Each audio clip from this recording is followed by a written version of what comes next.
Hi there, I'm Danny Flexen and welcome to the latest edition of SO Live. I'm delighted to be joined by my usual co-host, Mr. Ayman Khan. And Ayman, your trim looks better than it did last week. What's happened? Are you doing it in stages? Why is this a thing? People always seem to comment about my appearance and stuff. Just for the record, it's in a little bit of a ponytail up here, just kind of got it all back, put on some of the wax cream and just flicked it all back kind of thing. But I'm glad to see people in the industry always comment, like I shave my beard as well too. And someone described me as looking naked without my beard on.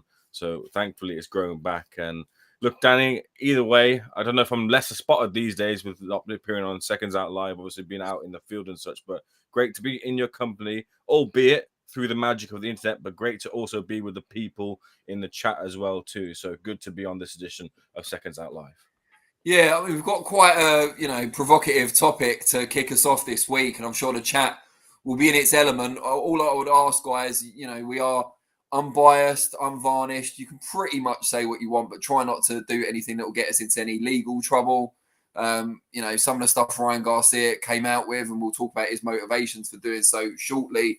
I wouldn't echo too much of it. You can obviously quote what he said. That's absolutely fine. But I wouldn't use him as a role model around this time. But we'll get into all of that. But yeah, if you haven't already, please do give us a thumbs up. If you're not a subscriber, please become one. You're more than welcome in the Seconds Out fold. And we'll get our poll out nice and early. We want to know your attitude towards Ryan Garcia, even before we've discussed it on the show. A ban currently, a year ban for the positive drug tests for Ostarine and the negotiated settlement with the New York State Athletic Commission. So we want to know, is your attitude towards Ryan Garcia welcome back? Is it ban him for life? Or is it undecided? Maybe you're waiting to see what we've got to say and see if one of our or both of our arguments compel you in one direction or another. Let us know. But yeah, the poll should be up. Modfather Vinny, if you can hear us, and I'm sure you can. A good welcome back to Modfather Vinny, of course, who was in the field with Ayman last week, and we drafted in a more than adequate substitute, it's fair to say, in Modfather Frank. But we're back to Vinny, and Vinny, yeah, if you can put the poll up, if you haven't already, really appreciate it. But Ayman, yeah, first of all, we've been concerned about Ryan Garcia's behaviour for some time. He's been in the news for weeks now, even before the fight with Devin Haney, because of some of his erratic behaviour. But this particular thing, it's hard to say it was unpredictable or it came out of left field given his history.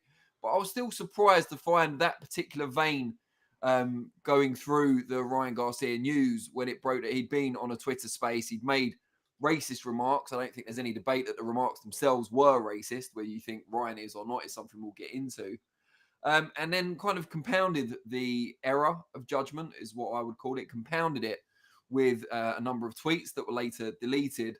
There has been an apology since. I think in the description for this video, I called it half-hearted. I think I could have been more scathing about the apology, which, yeah, it was pretty miserable, poor excuse. One of the poorer excuses for an apology I've seen.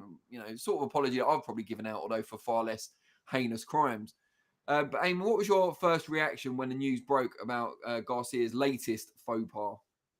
It was in kind of keeping really with some of the erratic behavior that we've seen, pre and post this Devin Haney fight and post this ban for Ostarine being in this system in that Devin Haney fight. So it was kind of along the same sort of lines. And what you can kind of take from it is that no one has given him, that talk. There's no senior figure. There's no, tap on the shoulder from Henry or his mother, who also seems somewhat estranged from Ryan right now, who needs someone not a yes person to be in his camper in his corner when the cameras aren't rolling because the cameras are rolling very often, but in those moments it doesn't seem like anyone is kind of telling him, you know what, cut the cameras for now and go get yourself on the right track here by whatever means necessary, whether it's professional help or just some time away to detox away from it. It seems like that's now happening. Whether he's taking rehab seriously, which is saying that he's on the way to, or not, is another thing. But it's his comments were deplorable. They can only be condemned. They can't be condoned here, and it's really disappointing as well too for someone who has a platform to not think more about what they're going to say and the ramifications of it as well.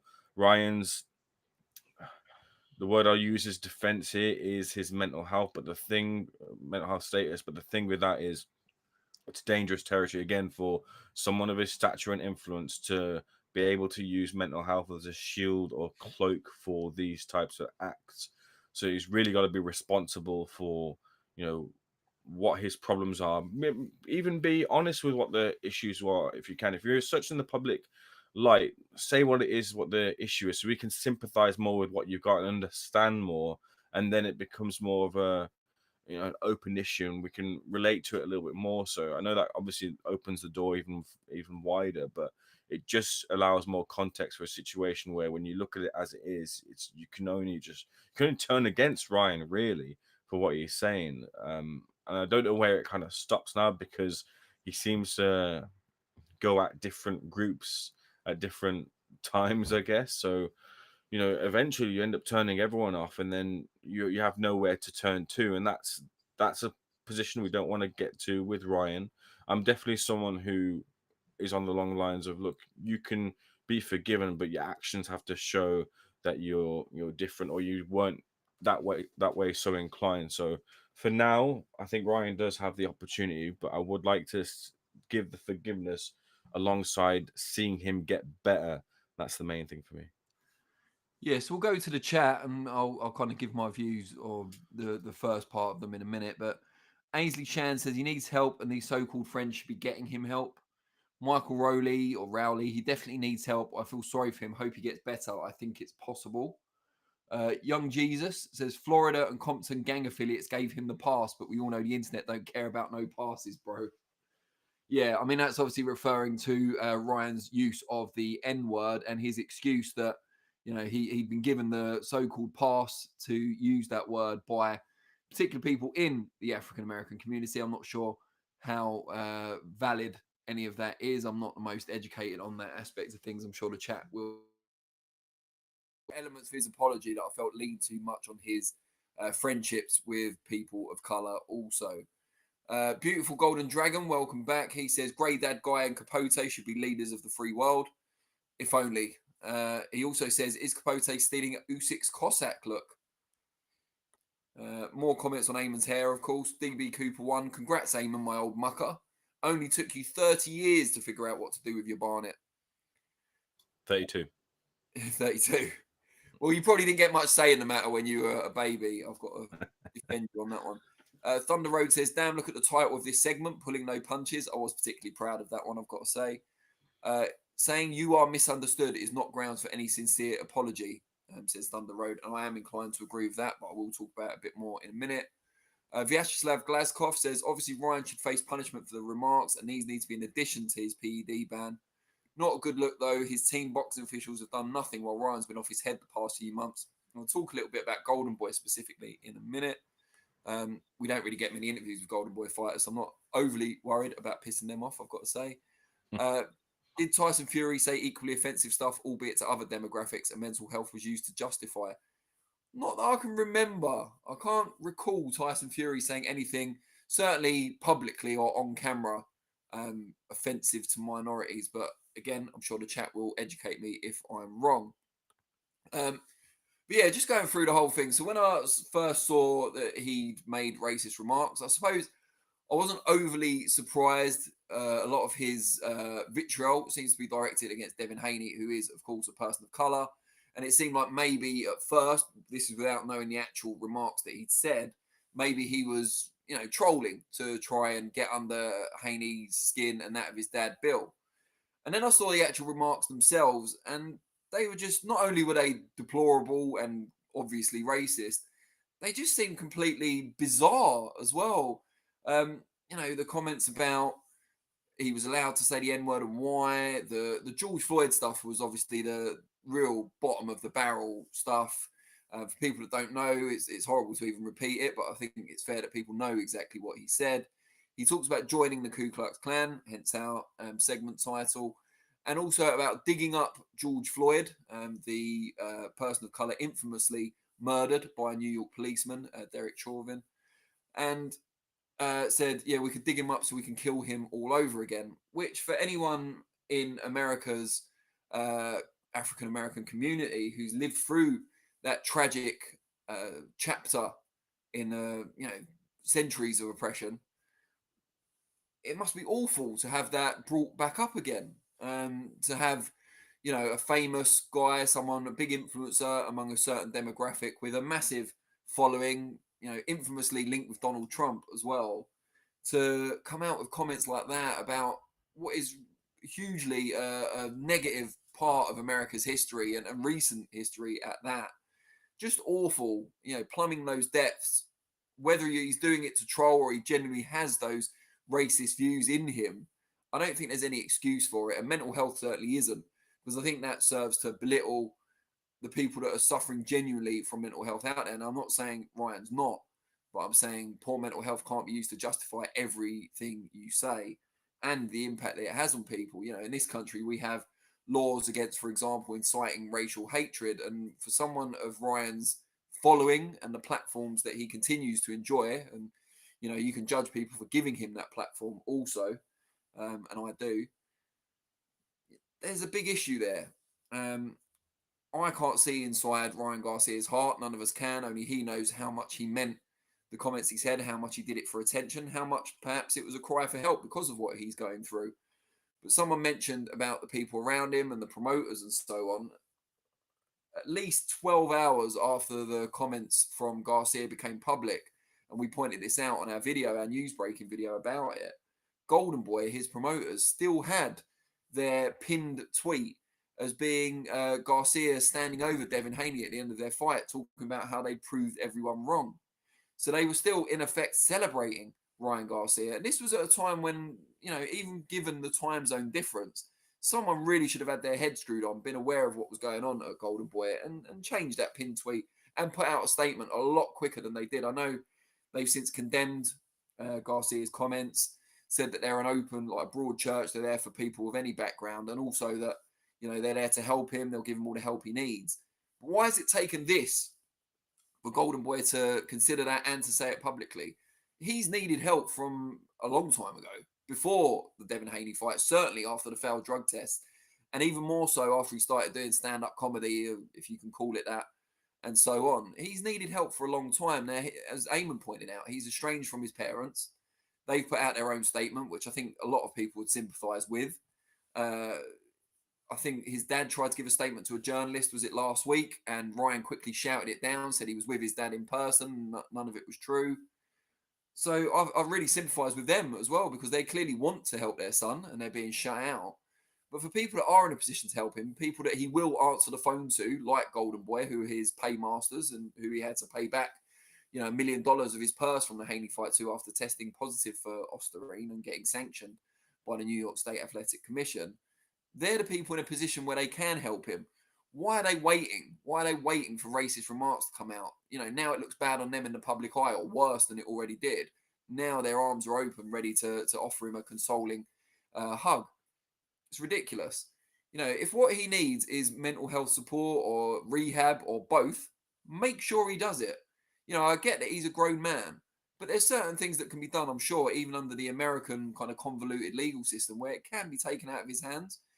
If he's very publicly having a breakdown, which a lot of people, particularly his apologists, seem to suggest, then get him that help. Force him to have that help if you have to. He talks about going into rehab, and then he was tweeting on Saturday night while the boxing was going on saying, I missed rehab for this, or whatever it was. You can question his judgment even further, because it wasn't a great card.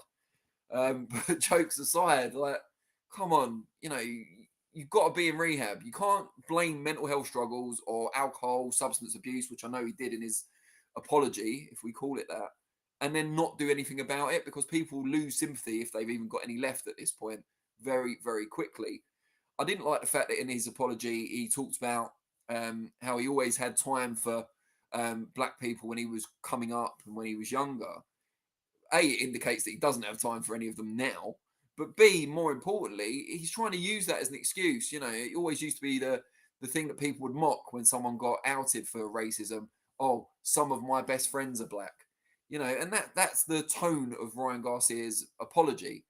well, I can't be racist because, I love Muslims, I love black people, because should point out, he did offend Muslims also with some of his remarks specifically, not just people of colour.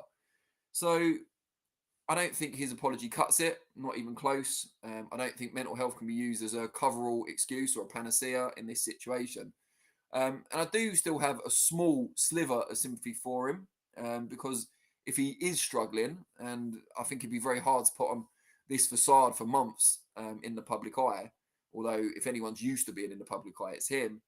I think the people around him have got a lot to answer to. Yeah, he's a grown man, but he's still a very young, vulnerable man in the spotlight. And I think people around him, particularly his promoters, his manager, and so on, could be doing a lot more to help him. But I've talked for more than long enough, so let's see what the chat have got to say. So I'm just scrolling down. So Thunder Road says, is it just me or has Danny's audio changed 3 times already? It's probably me moving back and forth from the mic. I'm not sure. What is the meaning of KKK King Roy on your YouTube timeline? I'm guessing that's someone trying to be, I don't know, provocative perhaps, but it's obviously the case that he made comments about joining the KKK and a play on words for his nickname, which is King Roy. VSF Glaskov says, Ryan looking like some smoking too much weed, watching non-stop clips of Andrew Tate. Reese says, I like him. Reese, I think you have to tell us why in that case. Thunder Road, George Floyd, Derek Chauvin were in Minneapolis, not New York. Apologies, Thunder Road. I got my state wrong, or sorry, city wrong in this case, but the point still stands. E says, my black mother was beautiful and my everything despite an impoverished and violent upbringing. Why should I pay for Ryan Garcia? I want to support fighters that would be gracious to my family. Good point, well made. DB Cooper 1, we sadly live in a post-cancel culture era where a lot of kids, big names, go out of their way to say unhinged BS. Good point. Kanye set the trend. And I should point out that Garcia also did try to blame the people around him for egging him on. He didn't use that term. That's more of a British term, but it was that kind of thing. They hyped him up or they gassed him up. Let's not become the UFC. We ain't like that. Vyacheslav Glaskov says, also, where does Golden Boy's responsibility for Ryan end? When he's not signed to fight, when he's not training. If you're man enough to fight, then you should be man enough to own your actions. I disagree, Vyacheslav Glaskov. I think if you're willing to stand by Ryan and make money out of him when he's doing well, if you're willing to brag about his achievements in your pinned tweet when he beats Devin Haney, if you're willing to take a percentage of the money he brings in, if you're willing to take back the $1 million that he's sanctioned by the New York State Athletic Commission, whether that's to give it back to him or not, I think, you then have to stand by him through the bad times, and you do have a duty of care to a fighter that you've taken on from a very, very young age. But that's just my view. Young Jesus, Haney's camp was using racist remarks against him during the build-up to their fight, but nobody was saying nothing then. I think people were, actually. I don't think the remarks were anywhere near as bad as what Ryan Garcia has said recently, but I think people were condemning Haney and his team then. Bang Mateo says black people talk worse, which again starts off with a generalization, which obviously isn't a great argument. And it's double standards. Ryan should do his 1-year ban and let him box again. He says it's double standards and pandering here in the States.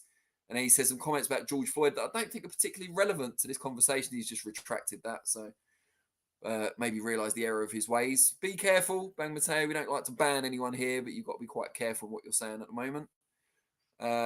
DB Coop 1, Ryan should ask Richard Riakporhe for Madonna's number so he can get a hookup for a rehab clinic. Yeah, I mean, it might have gone beyond that at this point, but you never know.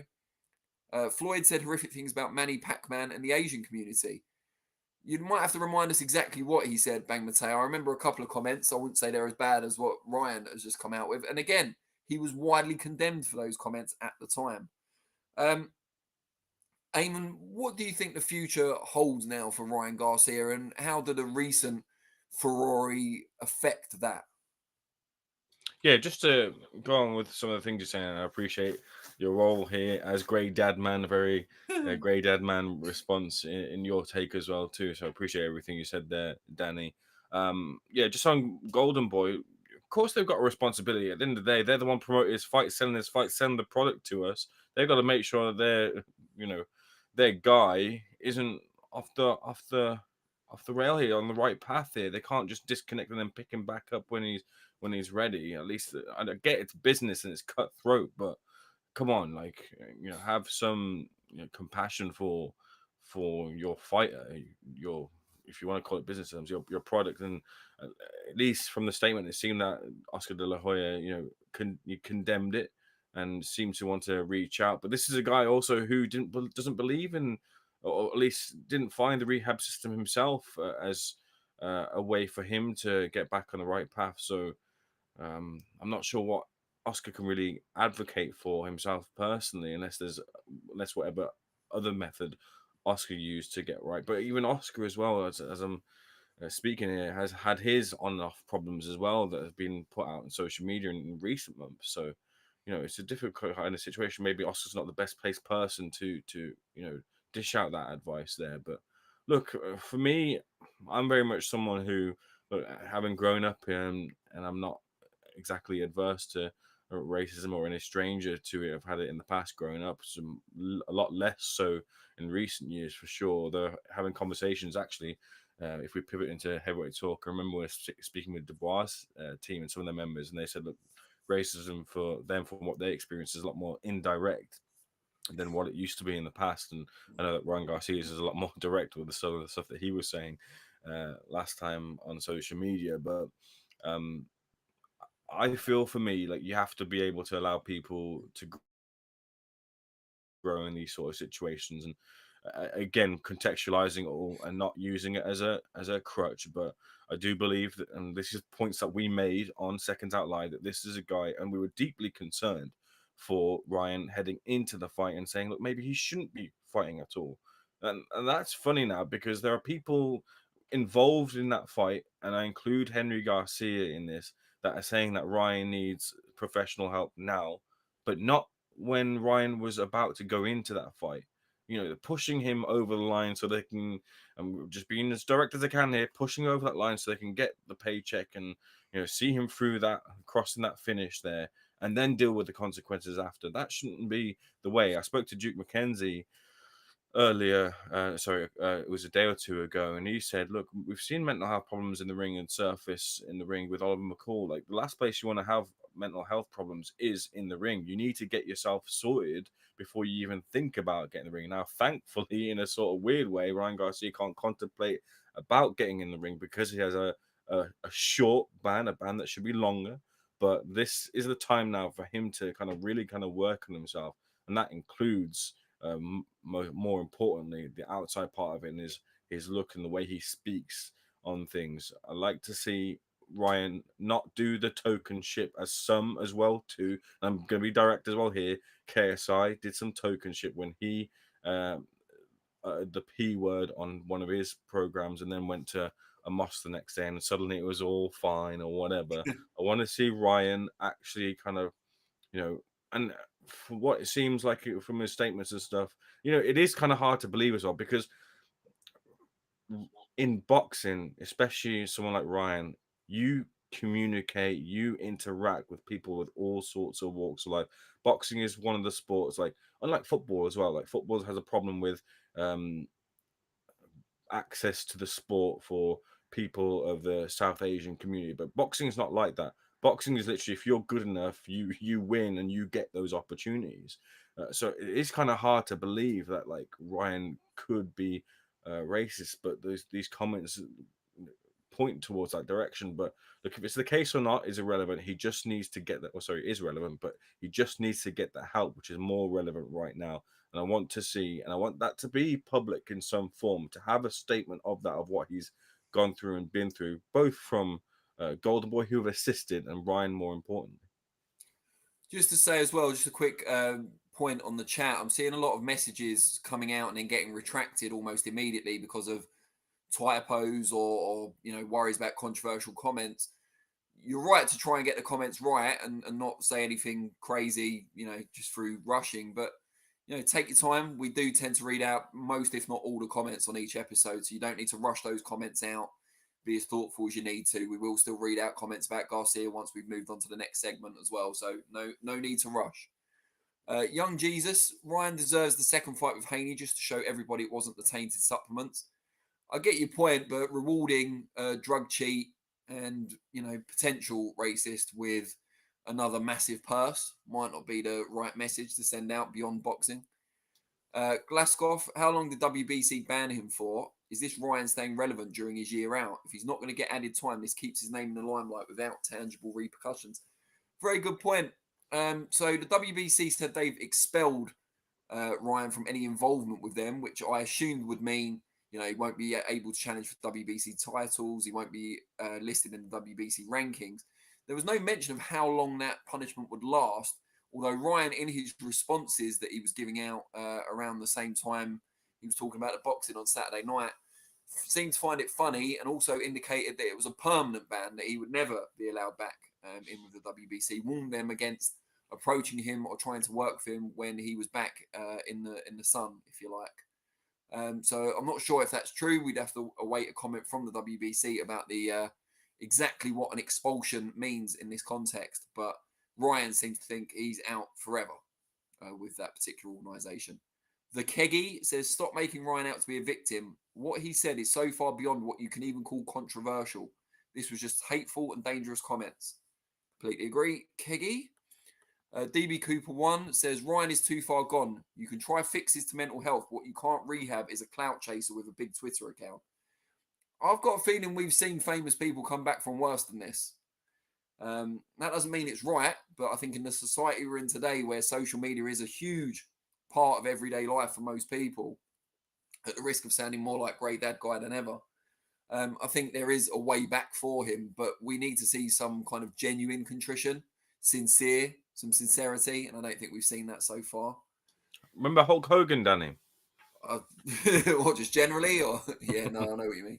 I was explaining this to someone the other day about Hulk Hogan, like the meme of him putting the first N of NWO on the wall. You've seen that commonly used meme? Because Hogan was obviously used the N-word himself.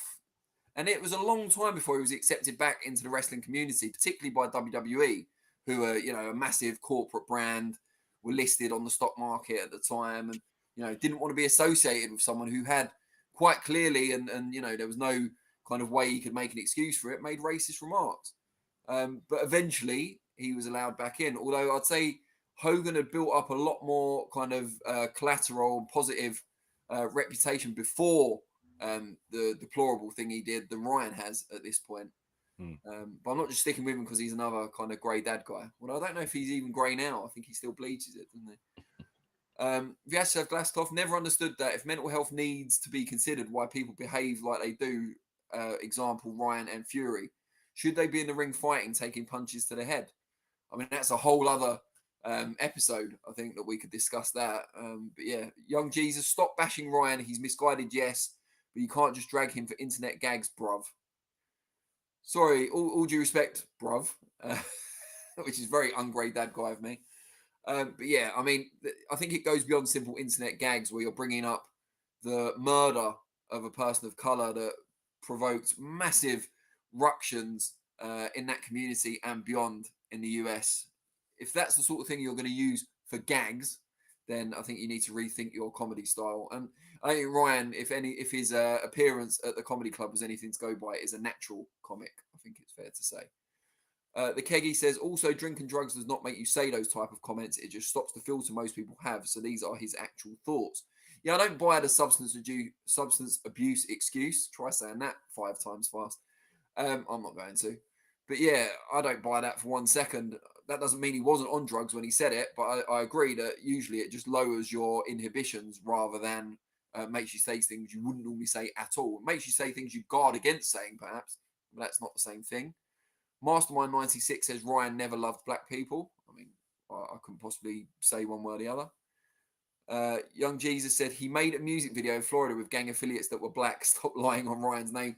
I'm starting to think Young Jesus is actually trolling now because he's made a very similar excuse to the one Ryan Garcia made, where, you know, he said he had a lot of black friends when he was coming up.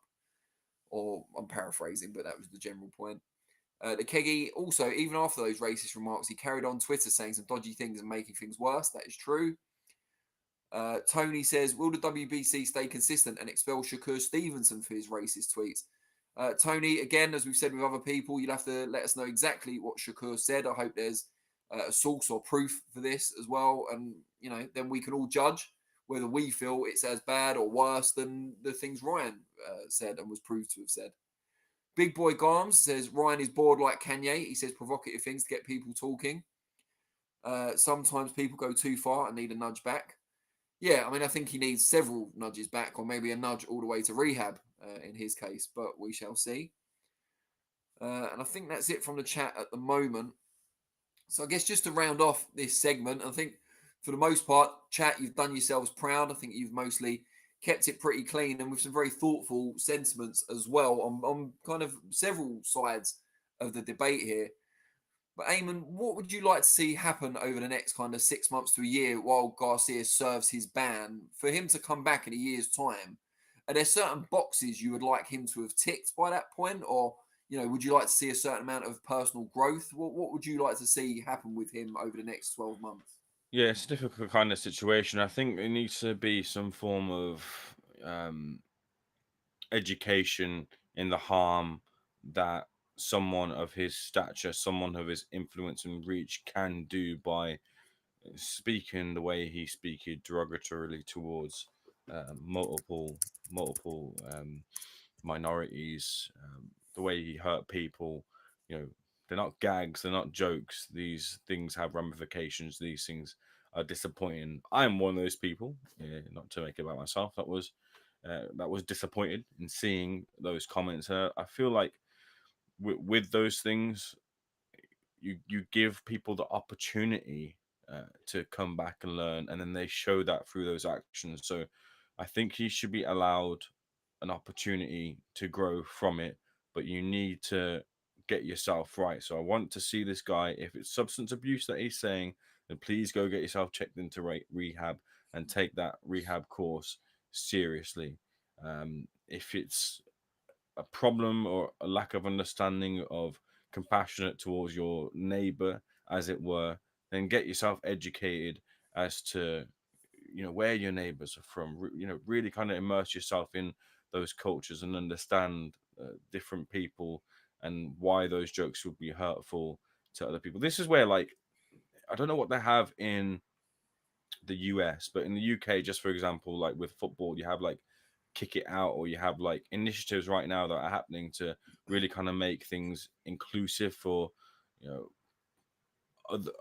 not just the normal people you'd expect to see in football. I don't think that's quite happening in boxing at all, or at least I think Mauricio was looking to try and do something, but is saying that Ryan's not answering his text or Still, whatever it was. And I think that's a mm, little bit as to why Mauricio went the way that he went, was to try and get Ryan's attention, which is, I guess, since backfired. But in these sort of instances where, look, I know sometimes where the WBC get, a lot of criticism for their rules and some of the way that they act, but they do a lot within the community as well. I think this is where someone like Mauricio can assist with helping Ryan to kind of understand the error of his ways and grow from that. Um, so it's just one of those things where I think he needs to be a bit more educated and understanding of what the power that he does have and the responsibility that he does hold with that power that he has. So look, I do hope that he kind of goes along those lines and gets himself uh, that help that he needs. Right, just a couple more chats, excuse me, before we move on to our next segment. Tony says Shakur's racist tweets are on a fight hype video from today. Tony, it may have escaped your notice, mate, but we're currently doing a live stream, so we can't really go and watch another video at the same time. If you want to quote some of those tweets, or taken from Twitter or from the fight hype video, and quote them verbatim in the chat, we're happy to discuss them at some point in the show. But yeah, we can't really go off and watch the video right now. Group B says, guys, quit making excuses for Ryan. The more excuse making, the more you enable him. Shame and ridicule is how people know when they fucked up. The conversation is about Ryan. Why are we bringing up Shakur? Yeah, I mean, that's an example of the whataboutery that we saw earlier from some of the other people in the chat as well, bringing up Manny Pacquiao's comments from however long ago. Surprised no one's mentioned Bernard Hopkins or Bernard Hopkins yet. It always happens when one of your faves gets caught out for doing something they shouldn't. Then it's, well, what about this guy? He did it and he didn't get punished, and so on and so forth. Sometimes there are relevant, examples you can bring up, but in most cases it is flagrant whataboutery. DB Cooper one says, funny thing is Ryan himself is a minority that has long been the butt of racist jokes and tirades from politicians. Look in the mirror, kid. Yeah, I mean, there isn't always the kind of I don't know, pride or collective pride between different minorities, as you would expect, especially ones that have been abused over the years. Where I'm not, an historian or anything of that nature, so it's hard for me to explain why that is. I'm sure people who live in the US or part of those communities would be better placed to know. But yeah, you don't often see people from one community defending another and so on and so forth. Something I think AJ, funnily enough, tried to bring up a few years ago and got roundly shouted down for doing so. Apparently, according to the KE, whataboutism is a tactic KGB used to use.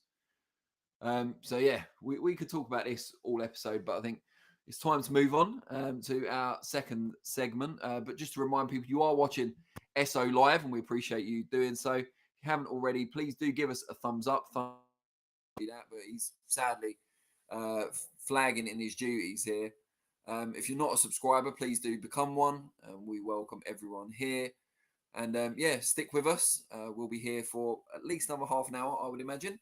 But yeah, the Ryan Garcia thing was obviously fact, but a rumour that broke last week was about Canelo's next opponent. Now, it's not apparently going to be the winner of Bivol and Beterbiev. It couldn't be really, because Canelo likes to fight in September and their fight got delayed. So they will also be fighting in September. It's not going to be David Benavidez, as Canelo has shown, well, an actual aversion to fighting him. It's not just that he doesn't really fancy it. He seems to really, he seems to be bottom of the list, if anything. But Chris Eubank Jr., a somewhat surprising choice, despite a career best win last time out in the revenge victory over Liam Smith, has come to the top of the list, it seems. Reputable sources have reported this. It seems likely he will be fighting Canelo in September. I'm struggling to finish this segue without laughing.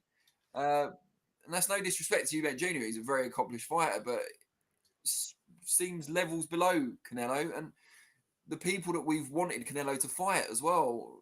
Ayman, what did you think when you heard this? It's kind of more than a rumor. It's a report from a reputable journalist.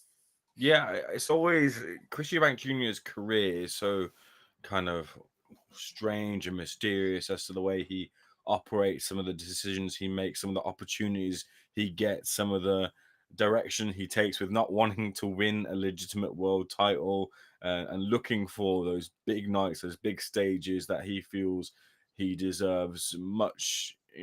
This is a guy who started off in the shadow of his father, but really has kind of broke away from that. But some of the hardcore boxing fans will still equate that to him because he hasn't won that world title. He hasn't fulfilled some of the potential that they feel he could have fulfilled, and with the options potentially there as well too, off of the back of some real good wins and a comeback win as well too, where there were doubts over Chris Eubank Jr. in the state he was in and the position he was in his career after the defeat to Liam Swift, to come back and make it so routine the second time around. And it must be so disappointing for.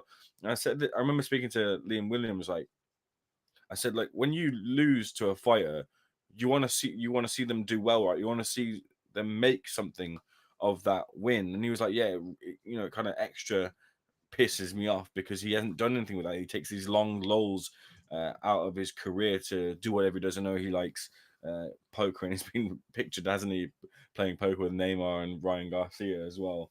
But yeah, he makes he gets these opportunities, and look, just saying it straight, doesn't deserve the opportunity with Canelo. Hasn't really kind of put himself in the frame for that fight. Probably should have gone for, especially when the middleweight division is a lot more open than it has been in recent years. There is an opportunity for Chris Eubank Jr. to really be live in a fight where he could win a world title, and he would answer for a lot of people, a lot of questions as to his desires and his credibility as a top level fighter in the sport. But that's not what he wants. Clearly, he could have taken to, and this is where also it factors in too, because the other option for him, which makes it more strange, I should say, was the Hamza Shiraz fight, and that was going to be in Saudi Arabia. So it'd also be for a lot more money, or a lot of money. Can't quite equate how similar the paydays would be from Canelo and Hamza Shiraz, but he's made the decision to go for Canelo. I guess in the the wider scope of things, the idea of taking an L from either is a lot more softer a fall with it being to Canelo than it would be from Hamza Shiraz. So I guess that's the decision making there. But I think Chris just wants that. I think Chris likes that limelight. He likes being around the poker table with Neymar Jr., Ryan Garcia, Dan Bilzerian, and you keep yourself in that kind of conversation with the big nights and big fights against the likes of Canelo. Does he have a chance in the fight? Look, no, not really. I don't write him off totally, but I don't really favor him at all. Is he catching a Canelo on the slide? Canelo's definitely on the slide, but I don't think he's catching him by any means. But it might make it a closer fight. But this is still a fight. If he does land it, a big opportunity for him, but one that I don't see as a fruitful endeavor other than lining his pockets as a prize fighter. Yeah, I mean, Eubank Jr.'s decision here is pretty clear, isn't it? You know, it's the old kind of Amir Khan choosing various fighters over Kell Brook at different parts of his career because he can afford Eubank Jr. a loss to Canelo, and that Hamza Shiraz fight for a lot of money in Saudi Arabia will likely still be there. But also, if we're giving him the benefit of the doubt, the Canelo fight will be for a world title or several world titles, whereas Shiraz at this stage probably wouldn't. So there is that to take into account as well. The Keggy says it's just a waste of time for Canelo. As bad as Edgar Berlanga is, I'd rather Canelo fight him than Eubank. Same. DB Coupon, back end of Canelo's career CV wise is horrific. Gets a free pass. Casual fans tune in no matter who he fights. How does Eubank Jr. always have the last laugh? Fair play, but a mismatch. The Keggy thinks Hamza would destroy Eubank. Young Jesus says Canelo versus, is it Young Jesus, Young Jesus? Maybe you can let us know. Canelo versus Liam Smith 2 would be better, prof. Yeah, I mean, I don't know. Maybe Eubank versus Liam Smith 3. I wouldn't mind seeing that. Grim Reaper says Eubank should be fighting Alim Kanuli. Janibek, of course. Yeah, again, wouldn't mind that fight. Wouldn't make Eubank a massive underdog in that one, whereas I do make him exactly that against Canelo. Even a Canelo slightly on the slide, we don't know if Eubank Jr. is not on the slide, do we? That's the thing. Because he's had his career best victory last time out, it suggests he's not, but we don't know how far Liam Smith slipped. And more importantly, we don't know how much, crashing the weight has done to Liam Smith ahead of that rematch. If the real Liam Smith was in the first fight, but not the rematch, then that tells us a lot about Eubank Jr. as well. Perhaps we'll never know. Keggy says, I guess he would rather get beat by Canelo than a young contender in Hamza. Yeah, exactly. I don't blame Eubank Jr. for a single second in taking this fight. He gets an opportunity at several world titles. He gets loads of money. And effectively, he can't lose because no one expects him to win the fight. So even if he puts up a good fight, if he goes the distance, because until the Liam Smith fight, he'd never been stopped. If he goes the distance with Canelo, and as we've seen in recent times, going the distance with Alvarez isn't an impossibility. If he makes a few rounds competitive, or if he even wins a few of them, if he loses to Canelo, say 116, 112, something like that, he comes out of it with probably more credibility than he had going in. As long as people aren't talking too much about Canelo's slide and more about Eubank's great performance, dogged, underdog performance, especially if Eubank makes the fight, if he pushes Canelo, if he's, the one coming forward, but Canelo's just a bit too classy for him, which I could see happening. Then he comes out of it with more credibility and he can translate that, into other big fights, whether it's here against the likes of Shiraz or in the US against the likes of Janibek or Munguia, for example. So it's a great move for Eubank. Don't blame him at all. Don't think he's got much of a chance of winning at all either. It's more Canelo. I place the blame fully with Canelo. It's not like he's got a promoter who picks and chooses. Canelo is his own boss. He chooses who he wants to fight. He's been quite vocal about not wanting to fight Benavidez. So yeah, Canelo seems to think he's at a stage now, and I guess he is if he gets away with it, that he can fight whoever he chooses, and the fans have just got to lump it.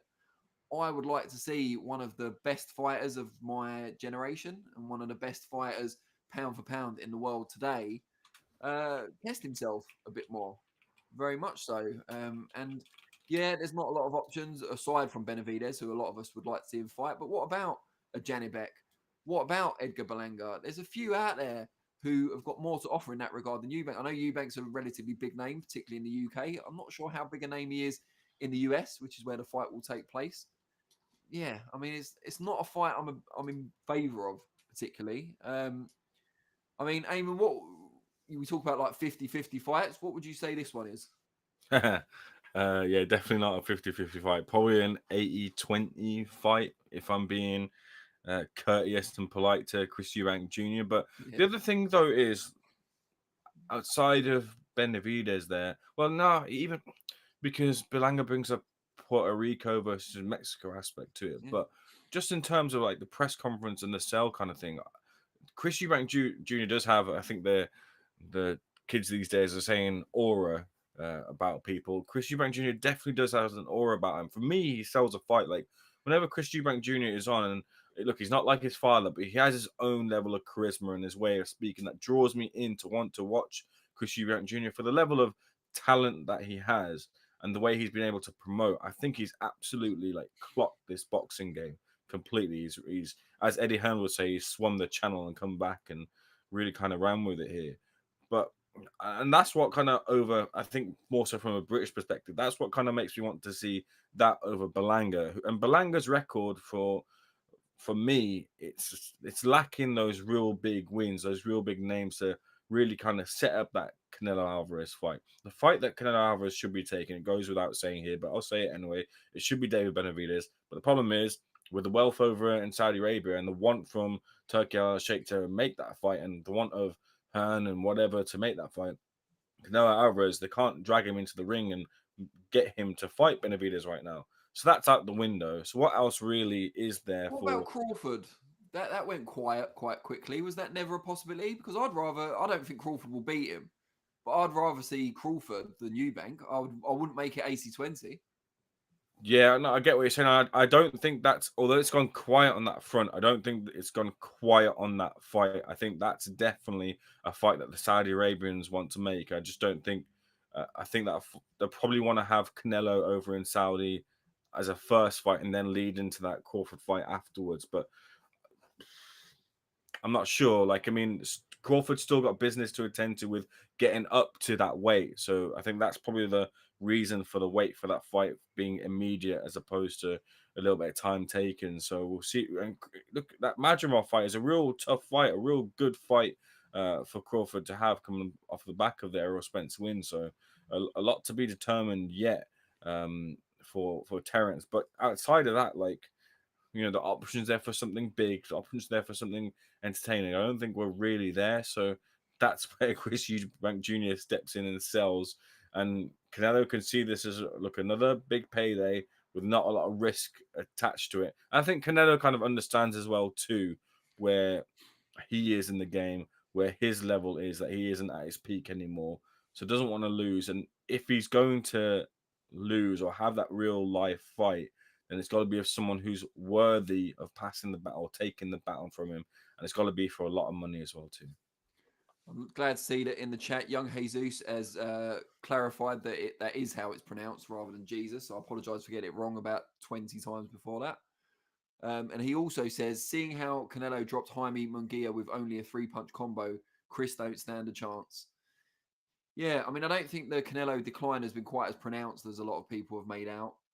I think he often fights within himself and fights at his own pace unless he's pushed beyond it.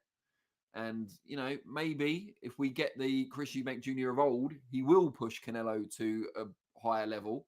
But that spells bad news, ultimately, for the son of a legend. But we shall see. But that's not until September, if at all. But we did have some action over the weekend to varying degrees of entertainment and varying degrees of conclusions as well. But first of all, I guess we'll stick with the UK show. Neither of us were actually there. A rare weekend off from a UK show for Mr. Ayman Khan. But Josh Hart did a fine job in his stead, interviewing everyone who mattered around the show at the Copper Box, or as it was rechristened, cringeworthy for the week, the Copper Bosch, because it was the first headline act for unbeaten Romford Bull Johnny Fisher. Exciting heavyweight, but it was all over in 36 seconds against Alen Babic. Maybe I've been a bit harsh in my segment title for this one, calling it a farce, but it really was. I mean, the card itself was just okay, not great, more like a next-gen show than anything else, albeit on a Saturday night. But the main event, some people were hoping for some more competitive action, that Babic would push the Romford Bulls to a greater level of excellence, ruthlessness, whatever you like. But the first genuine exchange ended the fight. Ayman, what was your reaction to the show and to the main event? Yeah, I think just kind of cements for me that Alen Babic doesn't really have any business being at heavyweight, especially when the weights, disparity is like verging on 20, 30, 40 pounds, whatever it was in the ring. I don't think Alan needs to really assess his career, his management. Look, I remember interviewing him, if this was off the back of Fury versus Usyk, and he was telling me how he had an announcement, and he told me off the record it was going to be Johnny Fisher, and he was really excited. He was like, "Look, this guy is not ready for me. This is a step way too soon, and I'm gonna take him out of there." He's not. He had that level of confidence in him. That confidence was back in him. It's good to see from Alan, because I do like Alan. Outside of him just being a character, which I do like as well too, I do want to see Alan do well, because he has captured some of the imagination of the British public coming over here as a foreign fighter, which is very difficult to do. Much in the vein of Avanesian, just Avanesian isn't as loud as Alen Babic is, but one of the very few who's been able to do that, and I've got a lot of goodwill towards Alan. But look, I think Johnny Fisher's clearly progressed under Mark Tibbs, and Mark, to be fair, said something interesting. Mark saying that he wanted to see maybe a little bit more of Fisher, in the sense of, look, he knew he had his opponent hurt. He could have maybe played with him a little bit more, had put on a little bit of a show, but Fisher just wanted to get him out of there. But for me, look, the matchmaking is a key component for Johnny right now, as he looks to kind of add the strings to his bow with fighters in amongst the English and the British scene domestically. For those English and British titles are much further ahead of him, because of their backgrounds and experiences. So they've got to slow down the roll, and they've got to have the matchmaking that's in favor for Johnny right now. Maybe wait for some of those to depart, because out of all those heavyweights that are in the mix with Johnny, he's the one that could, if they get it right, really have some real big nights, some real big paydays, some real big following that's grown right now. It's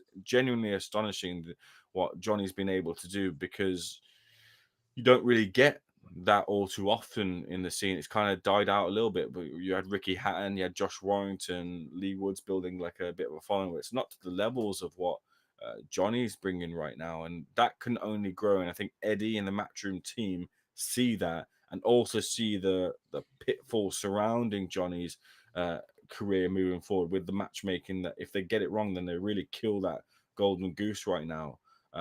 So I think they want to see where the ceiling gets to, and then kind of look to make that real big risky fight. And he said that in the post fight as well too. I think we got that in the scrum. He said, "Look, when Dakers and Adelaide, when we're ready for the fight, it won't be 50-50 fights. There'll be fights weighted in favor of Johnny Fisher." That tells you everything you need to know as to the confidence Eddie, although Eddie says he's confident that he beats Wardley and Clark now, that tells you where Eddie's confidence is in the prospects of Johnny contending with him right now. But I do think Johnny can contend with them. He just needs a lot more time than they do. So those fights might not come around. But the Fisher experiment, whatever you want to call it, it's a lot of fun. I really like it. I really enjoy it, and I want to see Johnny get to that, climb that ladder. But it's just going to take that little bit of extra magic in the matchmaking. Yeah, so the Keggy says we already saw how bad Babic's chin was in his previous first round loss. And this is the thing that I don't like about it, because this mismatch, and it was a mismatch, was wholly avoidable, I think. I think Alen Babic is a great guy, by the way. Gives us great interviews, always accessible, lovely fella. And the period when he was growing, particularly during the pandemic as an attraction, really, really enjoyed that rise. He was always in entertaining fights. And fair play to him. I hope he made a lot of money during that period. But, and there obviously was going to be a but, he lost to Rosinski out in Poland, got absolutely destroyed in that fight. And early on, for whatever reason, I know he's got explanations for it. And then we saw what happened to Rosinski against Lawrence Okoli not long ago. So it kind of marked out what Babic's level was. And you could say, well, yeah, but for an unbeaten prospect trying to reach that next level, maybe that's still about right. But then it's up at heavyweight. And we saw, at Bridgerweight, he got hurt. We saw him make his comeback at heavyweight, where he laboured quite badly against Steve Robinson as well. Nothing about Babic's last two Fisher beyond the first 4 rounds, and the vast majority of people were predicting an early KO. So I don't know how it performed commercially. I imagine Johnny Fisher could fight an inflatable doll, and it'd do really well as a wrestler once did in Japan.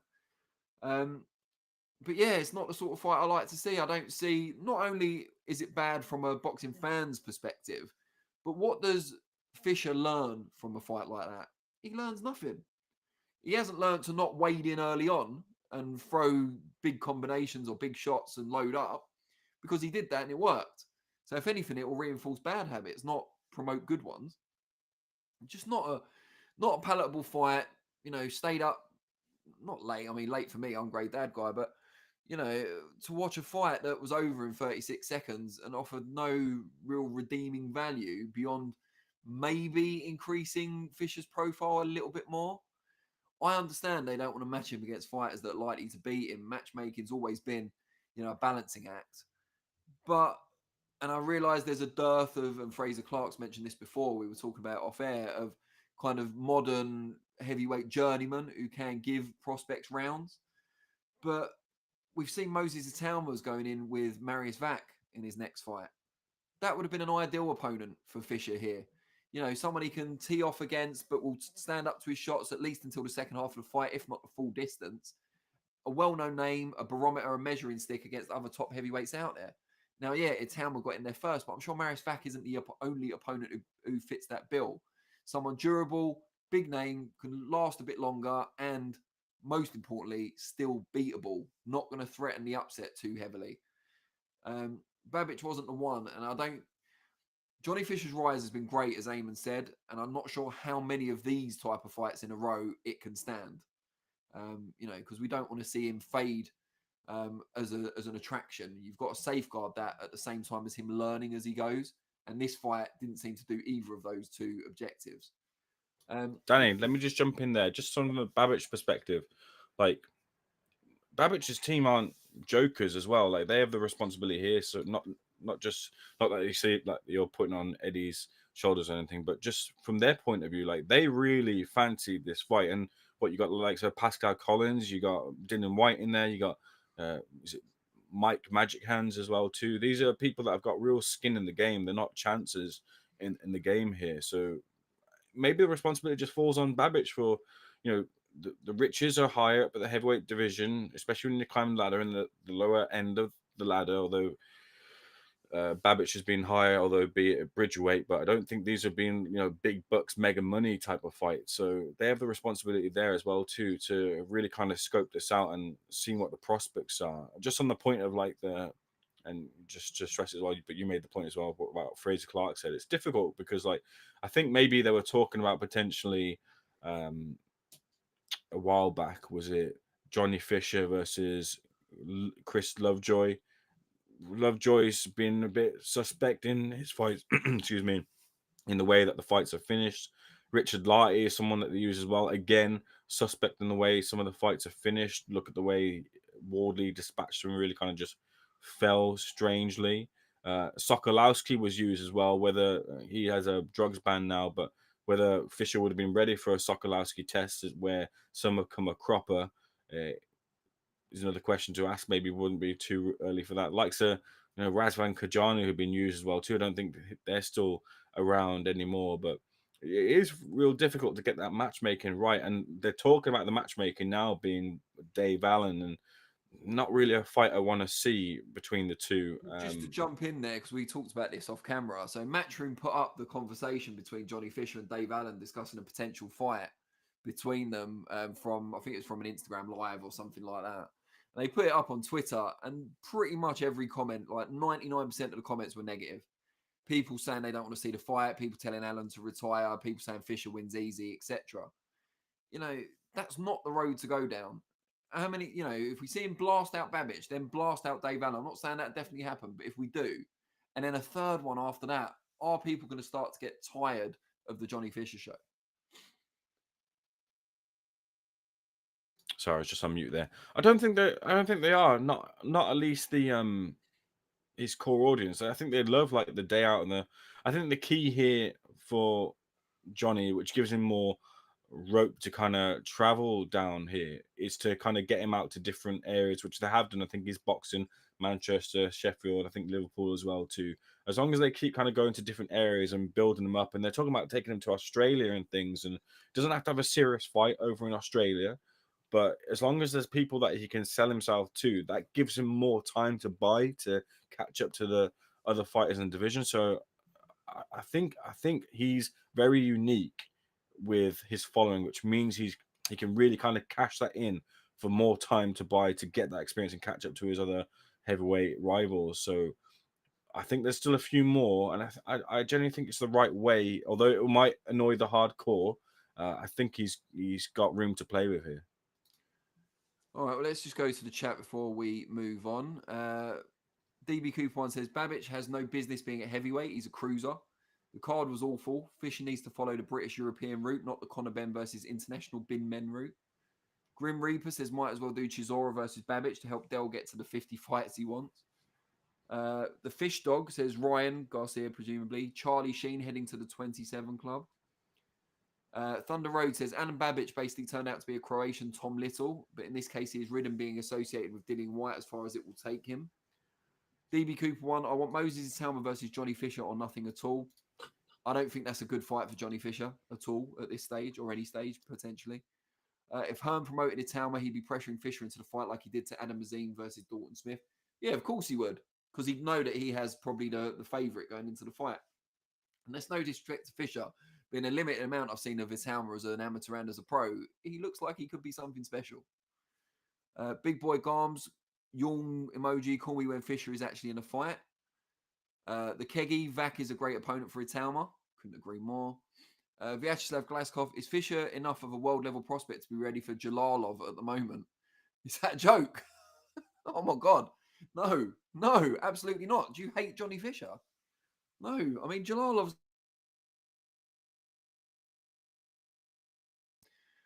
the Fish Dog says Fisher versus Richard Torres, American counterpart. I mean, at least Richard Torres won the silver rather than the gold, but I mean, still, I feel like we've gone to the other extreme now when we're matching Johnny Fisher.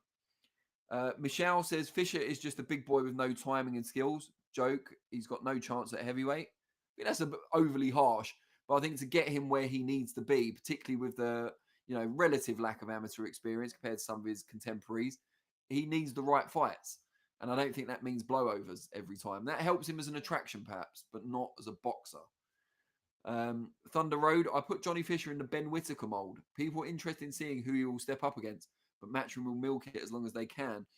I agree to an extent, Thunder Road, but the difference is Ben Whittaker, with his amateur pedigree and his undoubted technical ability, will be ready when that step up comes.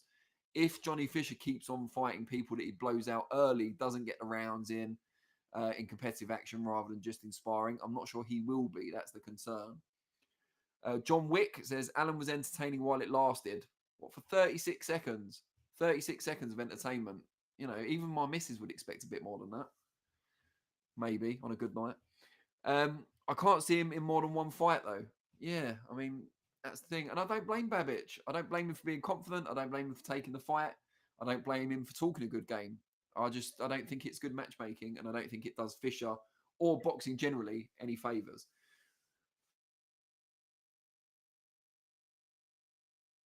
My sleep, it was not the worst robbery in boxing on Saturday night. No. That dubious honour goes to the,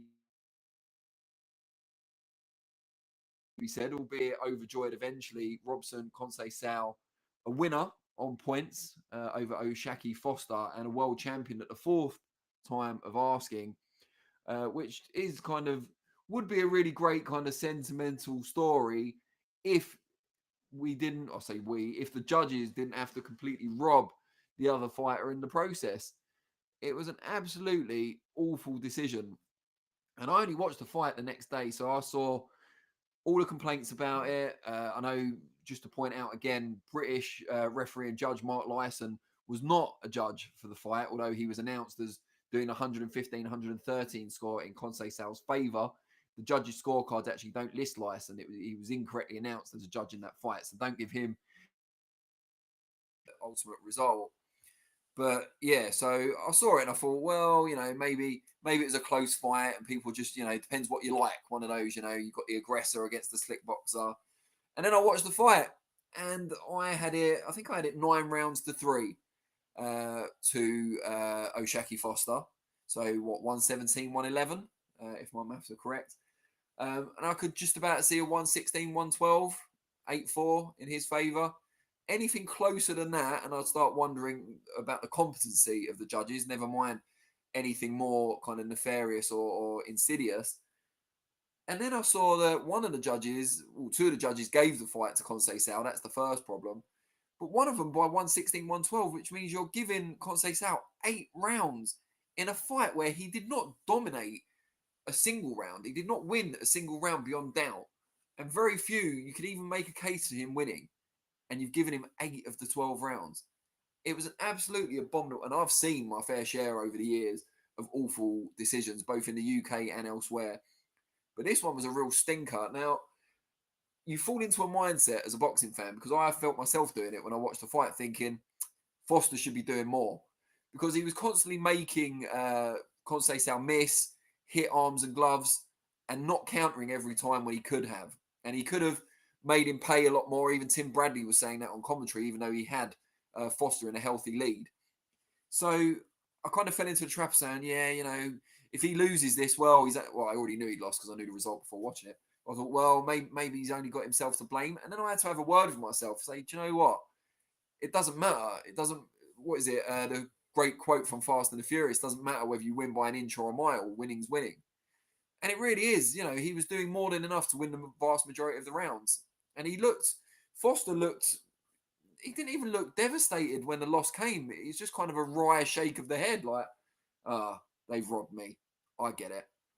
And I felt terrible for him because he more than deserved to win that. But yeah, I mean, I've ranted enough about this. Ayman, what was your thoughts on the fight? Yeah, I mean, I think with Ashaki in his style, I feel like he's kind of been there for this sort of situation. And again, it doesn't excuse it for happening, but he's had these kind of close type of fights where he has a style where he kind of lets his opponent in and he does some real good work within the rounds, but he also allows his opponent to do good work too. And I think just those moments, he kind of allows for a judge to kind of maybe where he's doing good work to maybe allow for an opponent to out hustle him by a small margin. And these compound and these add up for a judge's eyes, and I can only imagine that that's what the judges have kind of given Robson Conceicao the victory for the fourth attempt here. I don't know what his contractual situation is here as well too, but if it's on the end of I don't want to go too conspiratorial, but if he's on the end or the final fight of a deal and then he's kind of been ousted here, he can find himself kind of really kind of hard done by. Maybe for his sake, he kind of hopes that or has the knowledge that there's a rematch clause which he can kind of exercise. And I think he said as much on social media that he wants to get the rematch with Conceicao. And Conceicao's got his own good story as well too. I think he saved one of the shows as well when he came in to fight for Shakur Stevenson, and being from Brazil having the world champion. It's a good, nice little story, but those stories have got to be earned here, and I don't think he earned it against Oshaki Foster. Definitely hard done by, but we keep hearing about these terrible decisions and judges scorecards and things. It's escaping my mind, but recently there was a bad decision, and I had a look through at one of the referees past experiences of judging fights. And this referee, it's kind of annoying, I'm trying to buy time to remember which fight it was and which ref it was, but either way, I'll just say it as it is. One of the referees hadn't judged a male's world title fight for 6-7 years, and that last world title fight he judged, I think, was also a controversial score from himself. So you kind of hope that there's some ramifications for the bad scorecards, and it's also disappointing in a sense from a media point of view, because you can interview everyone. You can interview a trainer, you can interview a fighter, you can interview a promoter, cutman, whatever, but you can't interview a judge. And the judge's decision, for what we know, there's a lack of transparency. It's final, and it's just, you know what, the rules, we know the rules better than you do, and this is how the fight was, and you've just got to accept it. So it's annoying. It's difficult that you don't get the opportunity to kind of have them, you know, account for and give the reason as to why they have that decision. But you know, unfortunately, we can't change that on Seconds Out Live. But I think there needs to be more transparency and a reason from that judge as to why they gave that decision. Recently, we saw Ian John Lewis. He got penalised, didn't he? And he's since left the British Boxing Board of Control to do his own thing. And he's given interviews on that stage and how he felt he'd be hard done by. But there needs to be like real kind of disciplinary and real kind of ramifications for bad scorecards, so they don't creep in as often as they usually do. Yeah, yeah. I mean, it was a real stinker, and I hope they do some sort of investigation. Not even investigation, because I'm not alleging corruption or anything. But again, and we say this all the time, but make the judges that gave the fight to Conceicao sit down with a supervisor, go through round by round, rescore it, and if it's anywhere similar to what they had the first time, explain the specific rounds, why they scored it the way they scored it. Because not only did the punch stats aren't always indicative of what the result should be, even the punch stats indicated that the connect rate for Foster was far higher. You know, he landed more shots overall and at a higher percentage. And just even watching the fight, you could tell that most of his shots either fell short, Conceicao, or landed on the arms. The gloves were avoided by a very slick, very defensively adept Oshaki Foster. And yeah, could he have thrown more punches? Probably. Could he have landed more? Probably. But he won while fighting within himself, and I don't think that should be penalised necessarily. However, I think we've reached the end of our particular 12 rounds on this week, but really appreciate everyone watching. Before we go, though, we should find out the result of our poll. So, Modfather Vinny, if you can hear me, please end the poll and let us know the results. But we asked you, Ryan Garcia, what is your attitude towards him? Should we ban him for life? Should we welcome him back? Or are you undecided? And ban for life, rather surprisingly, actually, given the chat, has come through with 46% of the vote. 46% of you believe that Ryan Garcia should be banned for life. 34% are willing to welcome him back after he served his time. And 19% of you remain undecided, probably waiting in the wing to see what crazy shit he does next. But we shall see. But really appreciate you all watching. If you haven't already, please do give us a thumbs up and a subscription. If you're already a subscriber, just a thumbs up will do. If you watch this on playback later on, not live, and you've missed out on the hilarity of the chat, unlucky. But also, please do leave comments because we do read and respond to a number of these after the event as well. Yeah, so thanks all for tuning in. And as is customary, the closing remarks go to my co-host, Mr. Ayman Khan. Yeah, thanks everyone for tuning in. A lot more of a serious week, I guess, here on Seconds Out Live. We don't want to duck any of the tough topics, of course. Myself and Danny known for addressing them head on here. So much appreciate you guys also contributing to the serious conversation discourse here about a number of topics we've gone through this week. Hopefully a bit more of a lighter week. Maybe we need someone like Carl Frost to stir up. Maybe we need AJ to threaten to hit someone with a chair. But thank you for joining us this week, and hopefully you guys join as well to every week, every Monday we go live on Seconds Out. Make sure to keep tuned in on Seconds Out as well too. Much more boxing content coming your way. Although there's not a fight here UK domestically, we'll of course be keeping you up abreast of all the latest information with interviews as well too to look out for this whole week. So make sure to keep your eyes peeled on Seconds Out Live. But for now, thank you for joining myself, Ayman Khan, Danny Flexen as well too, and Vinny behind the scenes helping this make this all happen. But we'll see you guys on the next one.